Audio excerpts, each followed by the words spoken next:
His wife handed him his phone because his friend kept begging him to go drinking. He said, "No bro, I'm busy cooking with my wife."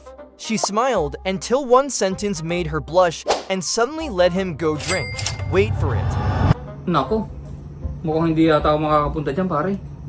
Oy, may ginagawa kami ni Mrs. Nagluluto kami. Wait, before we reveals what he said, smash that like button and subscribe. Because what came out of his mouth next changed everything. Oo, at saka hindi rin ako papayagan ng sexiest maganda kong asawa. Mataba? Hindi mataba yun. Pasensya ka na ha, next time na lang tayo mag-inom. Okay, sige, bye-bye. Okay, bye. Ano ka? Si paring Mark nagayang uminom, sabi ko hindi tayo pwede, nagluluto ako. Ano ka ba? Paminsan-minsan naman lumabas ka ng bahay. O, ito yung pera. O, uminom ka. Bumili kayo ng alak sa kapulutan. Talaga? Oo, sa'yo na yan.